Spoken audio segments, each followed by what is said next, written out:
This past season of RLCS was amazing. Seriously. I know some people had complaints about it, and a lot of them were fair, mainly due to the lack of in-person LAN events because of some virus or something, I don't know. But overall, we are consistently given high-quality Rocket League for about 9 months, and as a Rocket League fan, I couldn't be happier. But there is one thing missing from this season that we had in past seasons: individual awards. For the past 9 seasons of RLCS, there were 2 main types of awards. There's MVP voting, and there are awards given off statistics, with the Golden Striker going to the player with the most goals, the Clutch Playmaker going to the player with the most assists, and the Savior of the Season going to the player with the most saves.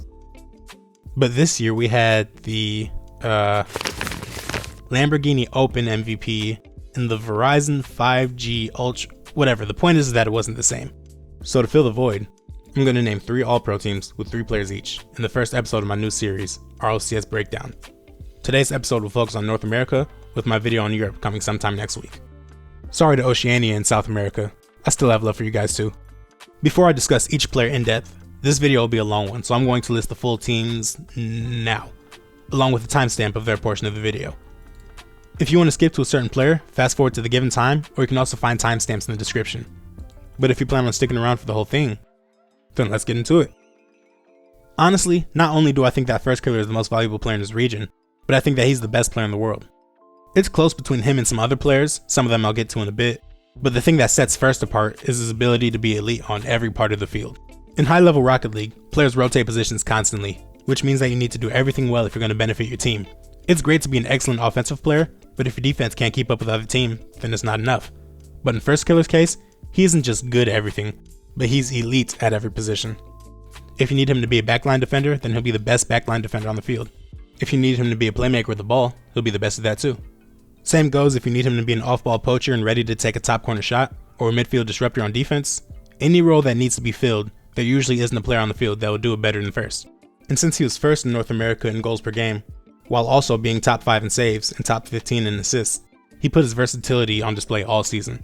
And honestly, the most remarkable thing is how efficiently he's able to switch from one role to another.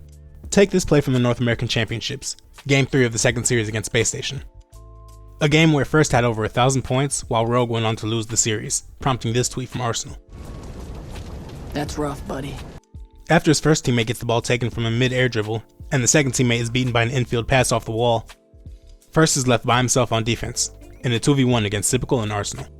He reads the position of the 2 players, and gets in the perfect defensive spot where he's able to cover both a direct shot on goal, or a pass down from Arsenal to Sypical. Space Station don't go for either of these options though, and instead, Sypical turns infield to go for the bump. First jumps to avoid it, which is a common tactic, so it's also something that can be anticipated, so he does so early enough to buy time for a backup plan, which is needed because Sypical matches his jump. Right before contact is made, First dodges out of the way to avoid the bump, while also taking the ball away from Arsenal, hitting it to a spot where he can easily follow up on it, solving 2 problems with 1 move. Then he beats Arsenal to the corner boost and has the next touch on the ball lined up. But instead of taking it himself, he chooses to leave it, faking the hit instead, because he knows 2 players committed for the play that he just shut down. And he saw Reddles come up to try to maintain the offensive pressure, meaning that the Space Station backline is completely free. So he leaks out to occupy that space and lets Turo get the clear. With all the space to pass into, Turo's able to throw the ball up there to First, who gets an easy tap in for the goal. This play showcases Firstkiller's awareness, adaptability, and speed all in a matter of about 8 seconds. And this isn't the flashy play that'll normally stand out to people when they're watching the game, but it's small moments like this that determines where games are won and lost. But at the same time, I know that a lot of people would rather see crazy mechanical plays from an MVP player. And if that's the case, check out the very next goal in the exact same game. Pressure, and maybe a little bit more here in this game. Here comes Firstkiller again, looking for a second touch. Firstkiller all the way! Highlight play for him, and Rogue double up. Gotta love the confidence here. Firstkiller up, and he hits it and does immediately turns on the boost to get back to that. So yeah, this guy's pretty good. Justin is the face of mechanical brilliance in RLCS, and his ability allows him to not only be one of the most overpowering offensive forces in all of Rocket League, but also to have a strong presence all over the field, and he has the stats to back that up. And what makes Justin special is how he's able to use those mechanics in unconventional ways to create scoring opportunities out of nowhere. If he has a sliver of space with the ball, he's going to threaten the defense, even if he doesn't have much time to make a play. In this play against G2, you have Justin hanging out in the offensive corner, ready to either receive a pass from Squishy or to follow up on a potential 50-50. But that plan changes when Squishy goes for an air dribble and is taken out by Chicago. At this point, Justin is on the wrong side of the ball, with no teammates in the area to help him, and G2 players around him on every side. But he has one tiny pocket of space to make a play, with not much time to do so. So in order to make the most of it, he pre-flips to the ball to get there faster, and makes the perfect first touch. He ends up on the other side of the ball in a much better offensive position, while keeping the ball close enough to make a second touch immediately if needed. And as it turns out, it is needed, because as soon as Drees recognizes what's going on, he charges out at Justin for a challenge. Unfortunately for Drees, Justin was prepared for just that, and easily shoots it over his head, turning a 1v3 into a 1-goal lead. Garrett has been at the top of many people's MVP list this offseason, and it's easy to see why. I mean, he's Garrett, the GOAT of North American Rocket League and a top 3 player of all time, who's arguably never played better in his career. Between Justin's speed and aggressiveness, and Squishy's tendency to go for slower outplays to get teammates in better positions, Garrett serves as the perfect middleman to bring together these two playstyles from his hyper-mechanical teammates, and turn them into the great team that they are. While he has top-level mechanics as well, his greatest asset is perhaps his boost management and positioning, which allows him to get exactly where he is needed as quickly as possible.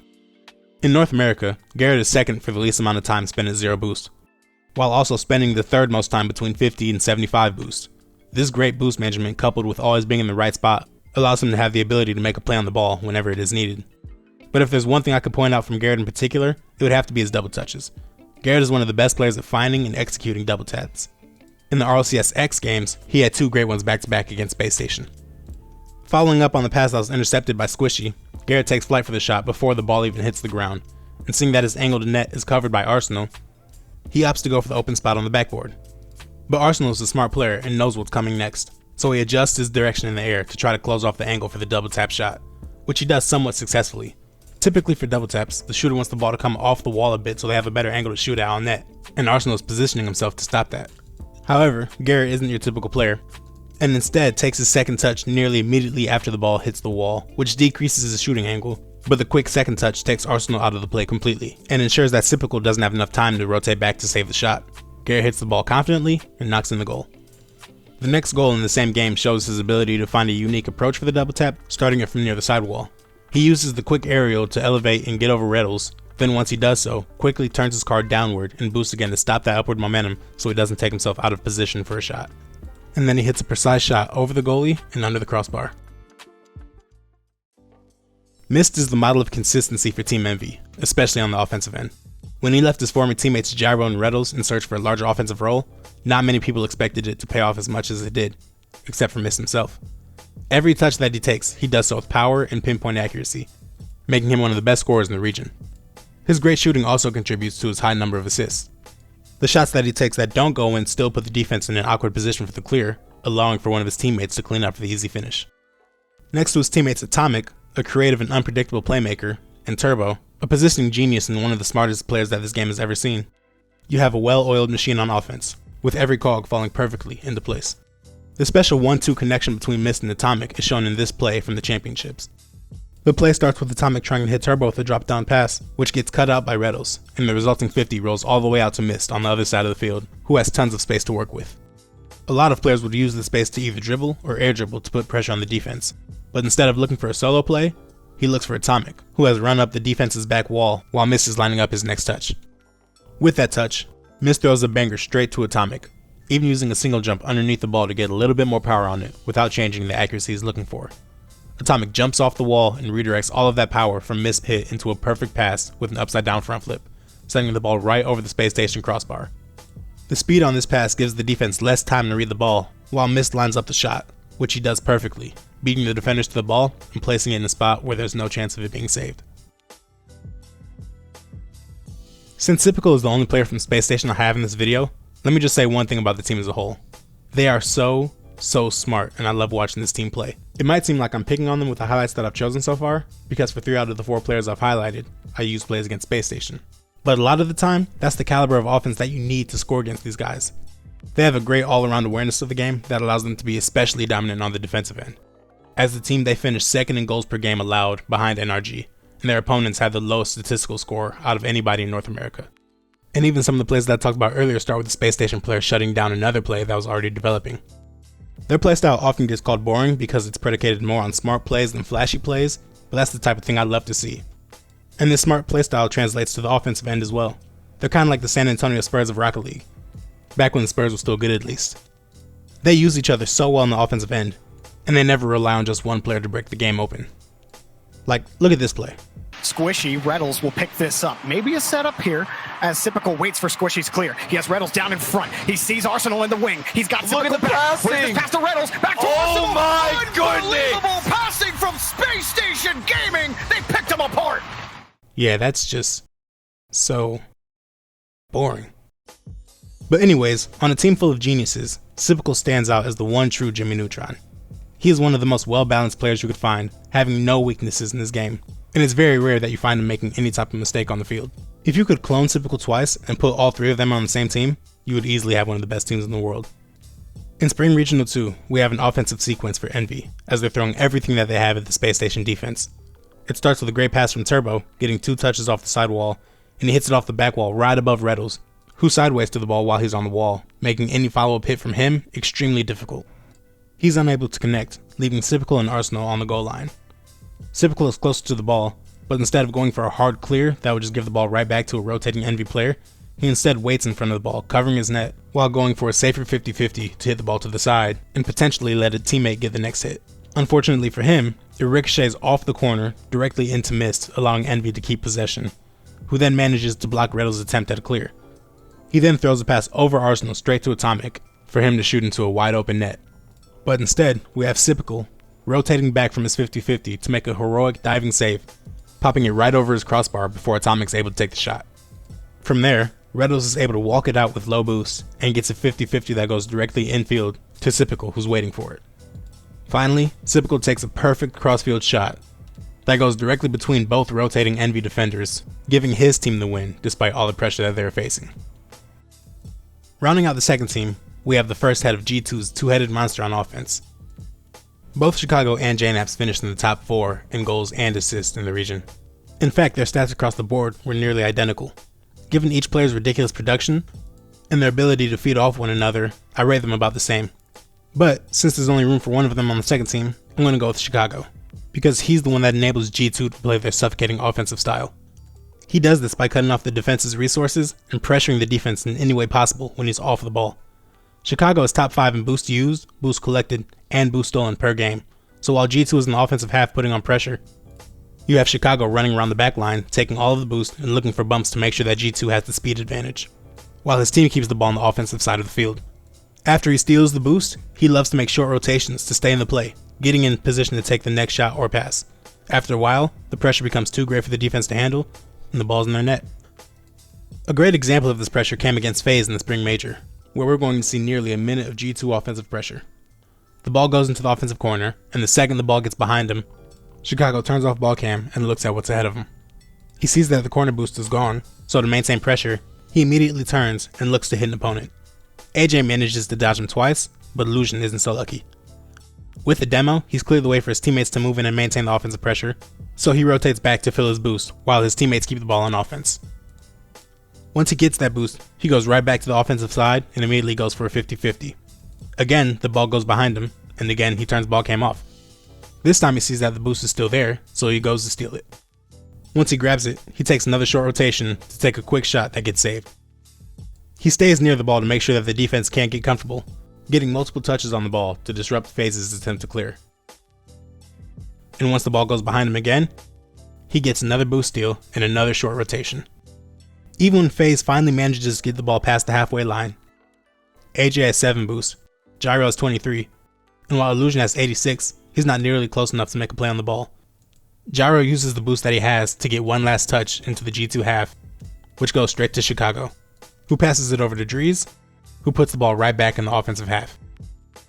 Once it's there, Chicago gets one more boost steal into another short rotation, filling a space that the FaZe defense has left for him. JKnaps sees Chicago in this empty space and hits him with a perfect pass that Chicago's able to hit into the top corner. So now we'll take a look at the other side of G2's dynamic duo with JKnaps. If Chicago is the one that sustains the pressure, then JKnaps is the one that initiates it. The plays that he makes with the ball when he's transitioning from defense to offense are nearly perfect. When clearing the ball, a lot of players are content with just clearing the ball as far as they can so they can reposition for the opponent's next offensive push. But JKnaps is never really interested in that. Once he has the ball, he intends on making sure that his team is able to keep it for as long as possible. Most of the time he's looking for a breakout pass to a teammate, or taking matters into his own hands in transition if a pass isn't available. He also has great awareness of how to take advantage of a defense while they're scrambling, like when his team is transitioning to the offensive side of the field, or when they're in a sustained offensive push. He's always looking for holes in the defense as they rotate back while he presses the issue with his speed. When the defense falls back because of the pressure, they leave gaps to take advantage of, and JKnaps is the perfect player to pick him out. Here, we see a G2 transition play start after an aggressive challenge by Chicago. The ball goes out to the left side of the field in front of JKnaps and bounces up the wall. With the ball in his sights, he decides to pick up the pace into the defense, which allows him to beat Roldiz to the ball, forcing him to rotate back. He jumps off the wall, and with his first touch, he throws the ball up towards the ceiling with a lot of forward momentum. Since he doesn't have much boost to work with to change direction, he side flips to change his upward momentum to sideways momentum, allowing him to keep up with the ball and save the rest of his boost for his next touch. In this scenario, a lot of players would use this chance to take a direct shot on goal, and since JKnaps is going so fast with the ball, the two remaining Sonics players have had to retreat to the goal to try to prevent that direct threat, because if either of them tried to challenge quickly, they wouldn't get there in time to contest JKnaps before his next touch. With his two defenders sitting in goal, the middle of the field is left wide open for Chicago to move up into a shooting position. JKnaps uses the rest of his boost to angle his car for a perfect infield pass to Chicago, who slots it over the defense. There was a brief conversation this offseason about player speed, and how much speed matters when determining how good a player is, with the question being, does a faster player equal a better player? With this in mind, I think that AyyJayy himself serves as the perfect answer to this question. Because although you probably wouldn't expect it from a top player like him, he likes to go slow. Now when I say that, I don't mean that he's just walking around the field at a turtle's pace getting beat to everything. He's actually able to be the fastest player on the field when it's needed, especially when it comes to defense, proven by his being top 15 in saves per game. But when he has the ball, if he has the option to slow the play down, he's probably going to do so. And when he does, he's doing it for one reason: air dribbles. This man is an absolute beast in the air, and if you give him enough time up there with the ball, it's probably going to turn into a goal one way or another. Flip resets, ceiling shots, double taps, ground pinches, his bag of tricks might as well be infinite. I'll quickly show two plays that demonstrate his versatility in the air. Here, he's cheating up for the kickoff, and the ball goes out to the side, leading to a race to the side boost with Firstkiller. He wins that race, forcing First to turn away from the ball. Then, despite going supersonic, he manages to get a small touch on the ball that gets it going towards the net slowly enough for him to keep up with it while he goes up to the ceiling to get a reset. Then, he jumps off the ceiling, allowing him to catch up with the ball quickly without using any boost. At this point, Taroko jumps up to try to challenge AyyJayy in the air, and AyyJayy is able to use the flip that he still has to get the ball over Taroko. And with the rest of his boost, he's able to get one more touch on the ball to change the direction of the shot and make sure that Turo's unable to get the save. Next, against G2 in the Spring Major, he's in a similar position, having a full tank of boost off of the kickoff. He again goes up for the ceiling reset, this time using a wave dash on the ceiling for a bit of extra forward momentum. Then, he floats down to the ball, waiting to make his move. JKnaps, knowing that he has support from Dries behind him, jumps up to challenge, going out in front of the ball so that he can stop AyyJay's next touch whenever he decides to use his flip forward. With JKnaps covering that angle, AyyJayy decides to not use his flip forward, and instead goes under him with the ball, not using his flip until he finally gets down to the ground, where he wave dashes into the ball to get some extra power into the shot, taking the ball right past Dries. Rounding out the teams, we have Envy's Atomic, a ridiculously creative player with the ball, and one of the top playmakers in the region, leading the league in assists per game at 0.7. There's a saying that's used sometimes when describing unpredictability in Rocket League, that if the guy with the ball doesn't know what he's going to do next, then there's no way that the defender can know either. This applies to Atomic to a certain extent, but it's not like he's just doing random things with the ball and hoping for the best. The reason why he doesn't know what he's going to do next is because he's waiting for the defender to show his hand before he commits to making a certain play. He'll keep the ball in his car for as long as it takes for an opening to appear, but once it does, he goes right for it, looking to break the defense open. But the thing that really sets Atomic apart as a passer is his awareness and his vision, giving him the ability to hit teammates on a dime with his infield passes. The consistency at which he sets up teammates for a goal with a perfect pass was unparalleled throughout the season. He put his passing ability on full display in the grand final of Winter Regional 1, racking up 10 assists in the 7 games, with many of them being highlight reel worthy. So instead of picking just one to showcase, I'll show a few of my favorites from that series from his POV. And while those are running, let me just say that this series is my favorite out of the entire season, regardless of region. It had 3 goal comebacks, 5 straight overtimes, and this ridiculous fake kickoff in the last seconds of the game to bring it into overtime. If you missed this series, please go watch it. You will not regret it. Alright, and with that we are wrapped up with the North American All-Pro teams. And it only took about 20 minutes. Cool. I'll be back with my European All-Pro teams next week, probably. Keep your fingers crossed for that one. But drop a like if you enjoyed the video, and leave a comment too if you feel like it, and tell me what you think I got right. Or, more likely, what you think I got wrong. I hope to see you all for my next video, but until then, as always, thanks for watching.